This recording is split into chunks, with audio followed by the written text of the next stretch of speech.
ሞዴራለ ና እናቴንም አባቴንም የበላሙት ና ወንድና ናስ ወቅዋቃ ይኸው እኔ ከሞለ ጋር የምኖር ሰው ነኝ። አልፈራም፣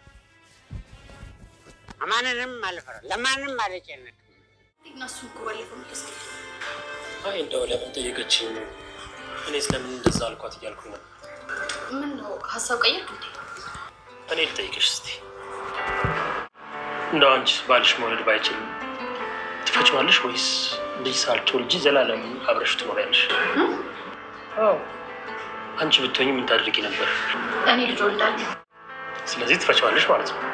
አዎ እኔ በሆን ግን እንዲፈተኛ አልፈቅድለትም። ምን ማለት ነው? ይሄ እኮ በጣም ራስ ወዳድነት ነው። አዎ ግን አንተን ብትሆን እኮ እንድትፈታ አትፈልግም።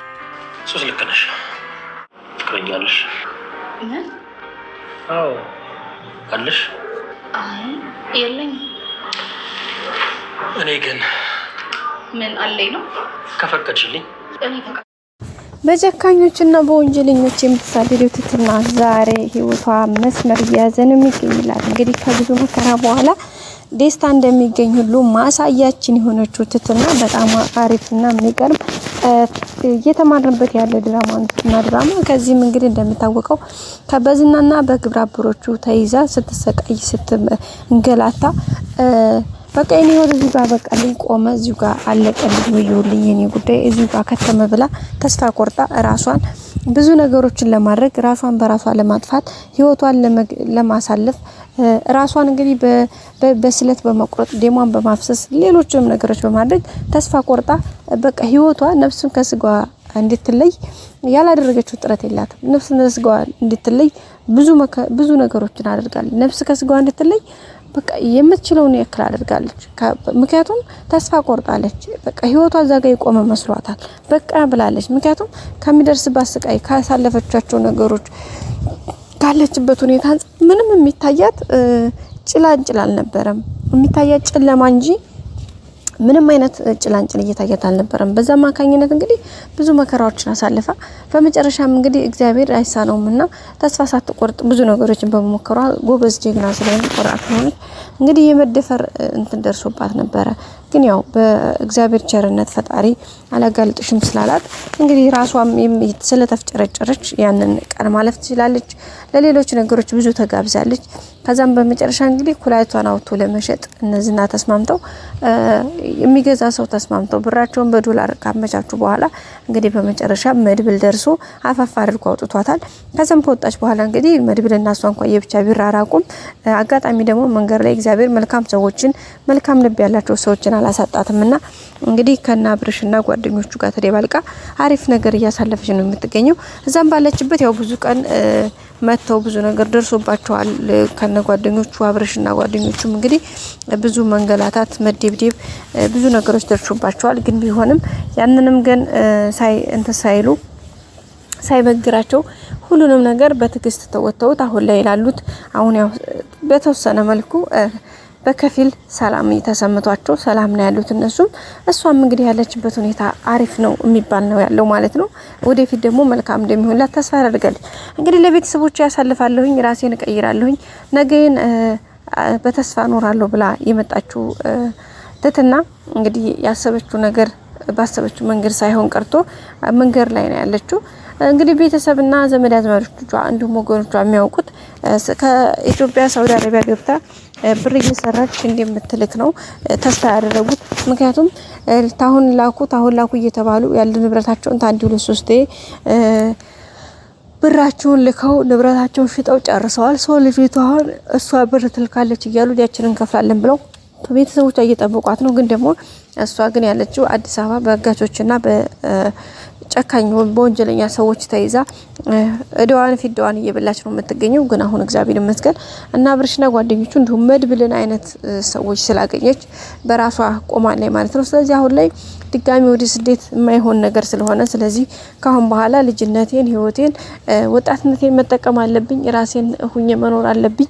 ምክንያቱ ደግሞ ይሄ ነገር በጣም ከባድ ነገር ነው። ስለዚህ ብላውን አማራጭ አድርጋ ወሰደችው። እንግዲህ ከነዚህ ከ3 ወንዶች መካከል አንዱን አግብቼ የራሴ አድርጌ መኖር አለብኝ። ከዛ ሲቀጥል ደግሞ ወንድሜን ወይም ደግሞ የጠፋውን ከዛሬ ብዙ አመታት በፊት የጠፋው ወንድሟን በማፈላለግና እሱን በማግኘት አለብኝ። ከዛ በኋላ ለቤተሰቦች ደግሞ ቀስ ብዬ አስረዳቸዋለሁ በማለት እንግዲህ ጉዞዋን ጀምራለች። አሁንም እንግዲህ ከመጀመሪያው ከሶስት ወንዶች እንግዲህ አብርሽ ገልሞና መድብል ናቸው። ከነዚህ መካከል እንግዲህ ሶስቱንም አንድ አይነት ጥያቄ ለሶስቱም ጠይቃቸው ነበረ። የመጀመሪያው ጥያቄ አብርሽ ነበር። አብርሽን ስትጠይቀው እንግዲህ አብርሽ ምንድነው ያላት? ጥያቄዋም የነበረው እኔ ሚስትህ ብሆን ብታገባኝና መውለድ ባልችል ትፈታኛለህ ወይስ አብረኸኝ እስከ ዘላለም ትቀጥላለህ ነበር ጥያቄዋ። ከዛም መካከል እንግዲህ አብርሽ አይ እኔ እውነታውን ስነግርሽ ነው እንደዛ አላደርግም፣ የምችለውን ነገር አደርጋለሁ፣ በህክምና ሞክራለሁ ምናምን። ከዛ በኋላ ግን በመጨረሻ ቀጥታ ምክንያቱም ልጅ መውለድ ስላለብኝ እፈታታለሁኝ ብሎ ነው የነገራት ማለት ነው። ከዛ እሷም ብላ እንግዲህ ከፍቷት ነው የተመለሰችው። ሁለተኛ ገልሞ ነበር። ገልሞን ስትጠይቀው እንግዲህ ገልሞ አይ የሆነ ነገሯ ሲጎላትማ ይሄማ ምን ፍቅር ሆነ ጥቅም ነው እንጂ ፍቅር ማለት እኮ ሲኖርም ሳይኖርም ሲያጡም ሲያገኙም በቃ ሲራቡ ሲጠሙም ሲያገኙ በቃ በሁሉም ነገር ነው። ስለዚህ የሆነ ነገር ጉድላት ጥሊያት መርስ ከሆነማ ድሮን ማላፈቅርኳትም ማለት ነው። እመኚ 100% እኔና እሷ ይልቅንስ የምንለያይበት የምንጣላበት ምክንያት እኔና እሷ ሊያጣላን የሚችለው አንድ ምክንያት ነው ላለያየን። እሱም ለእኔ ክብር ከሌላት እኔን ማትወደኝ ከሆነ ለእኔ ምንም አይነት ፍቅር እናንተ ከሌላት የዛን ሰዓት እኔና እሷ እንለያያለን ብሎ ነው እንግዲህ የገለጸው ሀሳቡን የሰጠው ማለት ነው ቤተሰቦቻችን። በዛም እንግዲህ እሷ በጣም ነው ደስ ያላት። እንዴ አይሆንም ብለህ እንዳይሆን እያለችው ነበር። አይ እንደዛ ምንም አይደለም፣ በዛ ምክንያት አይደለም፣ በጭራሽ እንደዛ ሊሆን አይችልም፣ እኔ እውነታውን ነው የምነግርሽ፣ ለምን ብዬ ዋሻለሁኝ ብሎ ነው የነገራት። በዛም እንግዲህ በጣም ነው የተደሰተችው። ሁለተኛ እንግዲህ ያው ማነው ሶስተኛ መድብል ነበር ተጠያቂው። የሶስተኛው ጥያቄ መድብል ነው። መድብል እንግዲህ ስትጠይቀው እንዴ በጣም ከባድ ጥያቄ ጠየቅሽኝ፣ ግን ደግሞ ያው አይ መውለድ ማትችል ከሆነ እኔ መውለድ ይፈልጋለሁ። ስለዚህ እሷ የመፍታቱንና የመኖሩን ጉዳይ እሷ ተወሰን፣ ግን እኔ ከሌላ ሰው ወልጄ ልጅ እንዳመጣ ከፈቀደችልኝ እሶክ ያለ ማን ነው እንዴ ባትፈቅድልኝ ስትለው ካልፈቀደችልኝማ ምንም ጥያቄ የለውም እፈታታለሁ አላት ማለት ነው። እና በጣም ነው እዛም የደበራት። ግን ድጋሚ ይሄን ጥያቄ እሱ መልሶ ሲጠይቃት አይ እንዴ መውለድ ይፈልጋለሁ ልጅ አለች። እንዴ ታዲያ ይሄ ራስ ወዳድ መሆን አይደለም እንዴ? እኔ እንዲፈታኝ አልፈልግም፣ እኔ ግን መውለድ ይፈልጋለሁኝ አለች ማለት ነው። እንዴ ሰው ራስ ወዳድ ነው ጋይስ ጨርሶ።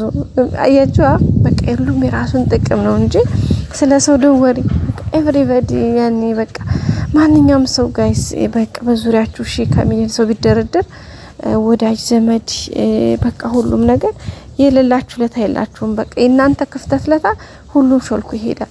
ግን እናንተ ያችን ክፍተቱ እንድትሞሉለት ጎዶሎ እንድትሞሉለት ያችን ነገር እንድታስተካክሉለት ሁሉም ሰው ደግሞ የሚችለውን ያደርጋልና ከይሄን ነው የተረዳ ነው። በቀጣይ ክፍል እንገናኝ። ሰላም ቆዩ።